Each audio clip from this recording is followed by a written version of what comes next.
Salamatçılar, hormatly joldaşlar. Bugün biz kaynadan sizler menen Kırgız elinin batırlık Manas eposu jönünde көрсөтүүлөрүбүз онтабыз. Мурда айтканымдай, мен Манасчы Сагынбай Орозбак вариант негизинде 5 томдуу кара сөз түрүндө Манас романын жазганмын.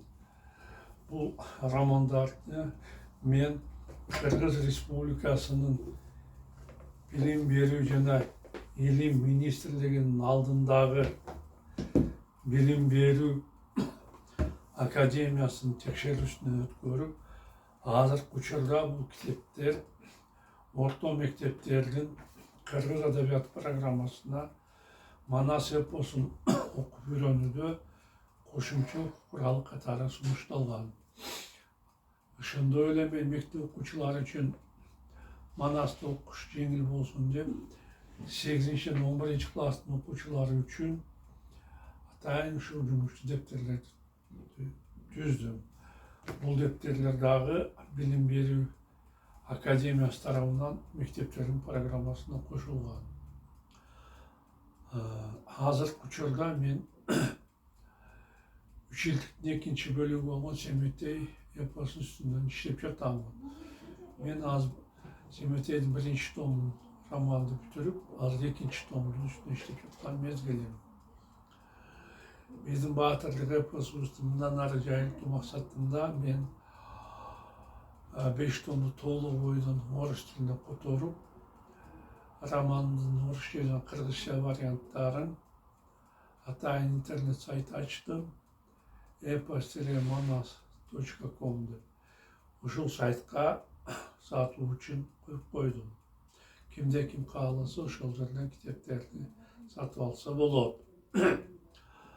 Мындан тышкары мен ушул видео роликтерибизди кыргыз жана орус тилинде чыгарып жатамын.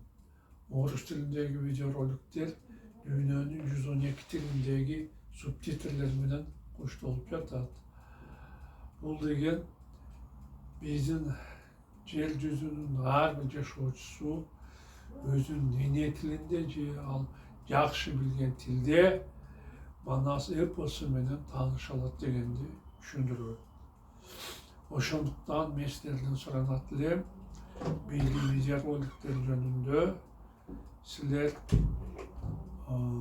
өзүңөрдүн жакынкы жана алыскы чет мамлекеттерде жашап жаткан тууган уруктарыңарга, дос жарларыңарга, тааныш билиштериңерге маалымат берип койсоңор, Манас эпосун жайылтууга өз салымыңарды кошкон болот элеңер.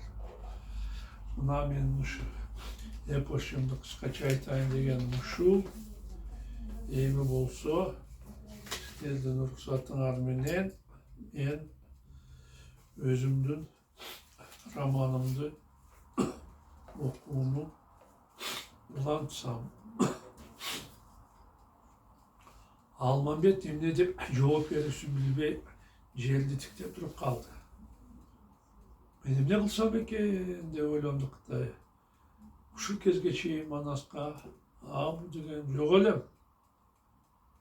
Эми чечүүчү убакытка келген окшойбуз. Булар кетебиз деп жатышат. Мен эмне кылсам? Эгерде кааласам, Манас менен барышым керек. Каалабасам, кайра безип кетүүгө туура келет. Кандай чечим кабыл алсам? Булар менен барсам, тагдырым кандай болот? Барууга макул болбосом, анда кайда барам? Кимге башымды батырамын? Анын олку-солку болуп, бир чечимге келе албай жаткандыгын түшүнгөн Манас кайрадан ага кайрылды. Бир жокту айтып мактанбайлы. Казак менен кыргыздар бир тууган эл. Көкчө менин бир тууган бөлөм. Ал бирөөгө жамандыгы жок, беришем. Аябай жакшы жигит. Мен муну 9 жылдын ичинде түшүндүм. Бурк этти башын жерден көтөрбөстөн Алмамбет. Көкчө жөнүндө эч кандай жаман сөз айта албаймын. Balkim anın canında kör almaganlar seni kuup jibерgendir. Oba, bizi alarday bolat de oylabagın. Bari saga adilettүүлүк менен мамиле жасайт. Baatır tuğra aytat, деп koşladı Manastın sözün Hacıbay. Sen bunu tereң oylanıp görüp, tak cevabını bergin. Biz Manaşka baş egen baatırlarmız. Bирок sağa da köngül öşüp yatat. Eger de ketsen, kүйün ölük. Eger de kalsan, sүйün ölük. Tak cevabını aytsan, baatır. Benim ne kılsam eken dep daha oylandı almam edi. Көкшеден тартынып шыққан элем. Бирок мынтип жалгыз жүргөнүм болбойт. Талаада ит дагы жөндөн жөн жүрө бербейт. Каукар да таш да таш. Баарын теңештирип болбойт. Эми эмне кылсам? Башын жерден көтөргөн Алмамбет баатырлар анын жообун күтүп, жарданып, ага үмүттүү карап турушканын көрдү. Мындай жылуу мамилеге жүрөгү жебеген баатыр Манас менен калуу чечимине келди. Мен буларды пушайман кылып сүйлөп отурбайын деп чечти Алмамбет. Алар менен кыла турган ниетимди айтайын. Бирок мурдакыдай күйүп калбоо үчүн шарттарымды билдирип, мага адилет мамиле жасай тургандыгы тууралуу убадасын алайын. Алтын да сары, жез да сары деп көкчөгө кошулуп алсам, эмгегимди билбестен өз жеринен кубалат жиберди. Арактан соолуккандан кийин издеп келип калабы деп үстү күмбөз ак сарайга өлүккө салган болууга үйдөп кирип алып, 3 gün, 3 gün күтсем да көкче келген жок. Казактардын адилет мамилесин иштеген Алмамбеттин каңыр түтүп өзүн аяп кетти. Ошондо ачкадан өлөрдө жолго чыкпадымбы деп оюлантты баатыр. Мен Манастын атагын угуп, бул жакка атайын бастырып келдим. Эми бул анын кейпине, Padişahlıkında minözünü, Arslanlıkında sözünü ayabay taң alып turbaymınbı? Алмамбет çuruğunun alında doğuday tankayıp turgan Manaska aldıktan karadı. Manas Baatır barkını bilse gerek, mutlu oylandı Baatır. Bana jölök, öbek bolup turgандай jigit eken. Kokuştan ölüp kalsam, denimdi talaada kaldırбай, meni көмө турган эл-журтту таптым окшойт. Макул, баатырлар, dedi Тобокелге башын байлаган Алмамбет. Мени кал десеңер, ушул жерде калайын. Мага тууган болсоңор, мен да силерге чын дили менен бирге болууга сөз берем. Бирок силерге бир өтүнүчүм бар. Кандай өтүнүч? Деп сурады Манас.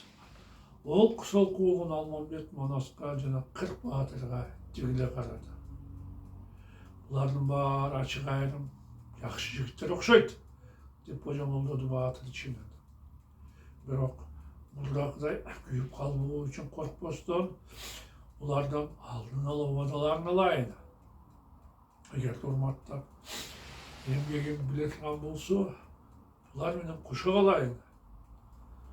Менин адамдан калган көөнүм бар. 40 баатырга шарттарын ачык айтып баштады Алмамбет. Бул жерде кал десеңер, силерден ынтымакты сурайбын. Менин эч кандай жамандык бейилим жок. Силер да ушундай эле болсоңор, жакшы ниеттүү болушуңарды сурайм. Баарыбыз ынтымакта жүрөлү. Ушак айын кептерге кирбейли. Ушуга макул болсоңор, мен силер менен калам. Анын сөздөрүнө 40 баатыр ыраазы болушту. Баали акылыңа, аябай акылдуу жигит экенсиң, деп ажыбайлардын оюн билдирди. Almanbettin kalatırgan uqqan arslan manastın kuanışı koynuna batpay, көңілі тоğday толды. Kudayga şükür dep suyundu Batır. Hareketlerim tekke ketmeptir. Düşümde görgen yoldaşım, Almanbet meni kalatırgan boldu.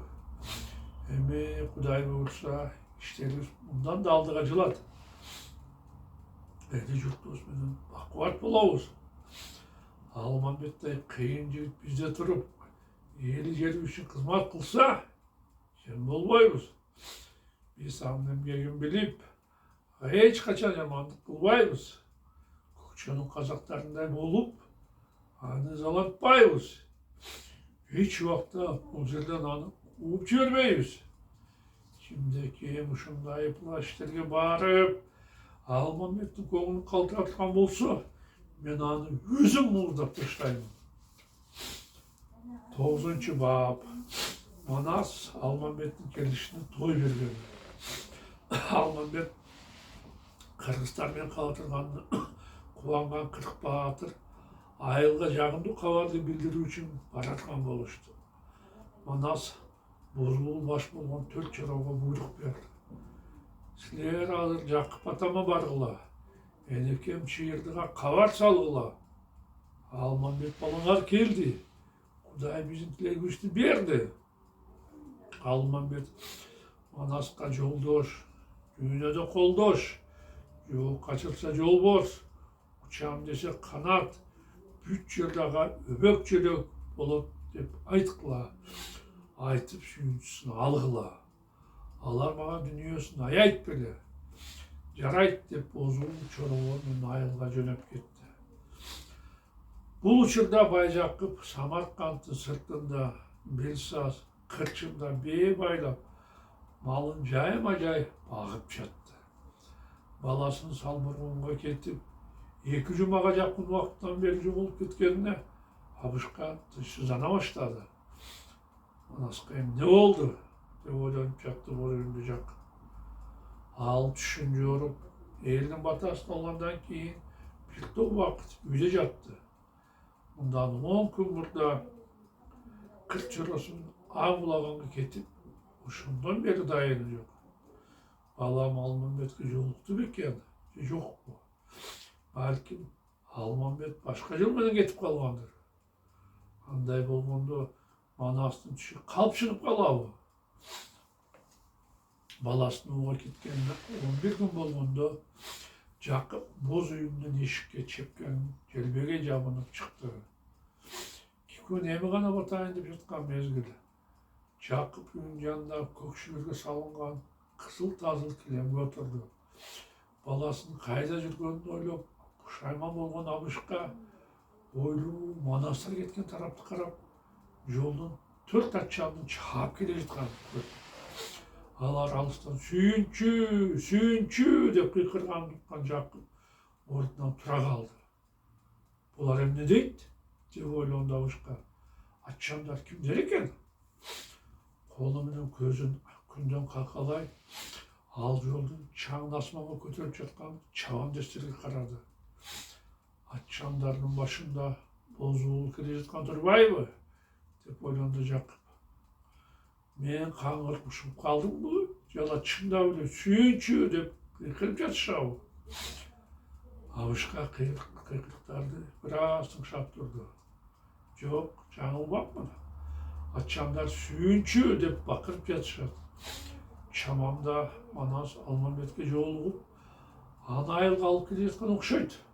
О, Кудай, айтканың чын болсун, бизге береке бере көр деп ичинен жалынган Жакып чабармандарды утурлай башты. Көп кечикпестен Манастын 4 жоросу Абышканын жанына чаап барышты.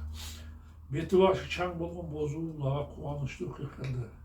Сүйүнчү Жакып ата, сүйүнчү.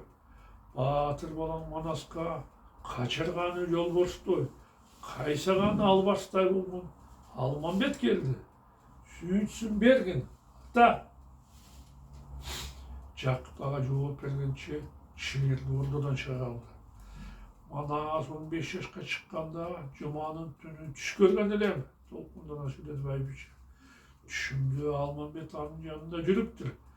Ошондан бeri 16 жыл өтіп, мен бұл балам қачан келеді деп күтіп жүрген едім. Сіздер маған жақсы хабар алып келдіңер. Төбе баштаған 3-9'tu сүйінші қатар 4-төө өліп алғылы. Çok рахмат бәйбіше. Оған жооп берген бозул жолдоштор менен шыбагасын алған мал қорооға чаап кетті.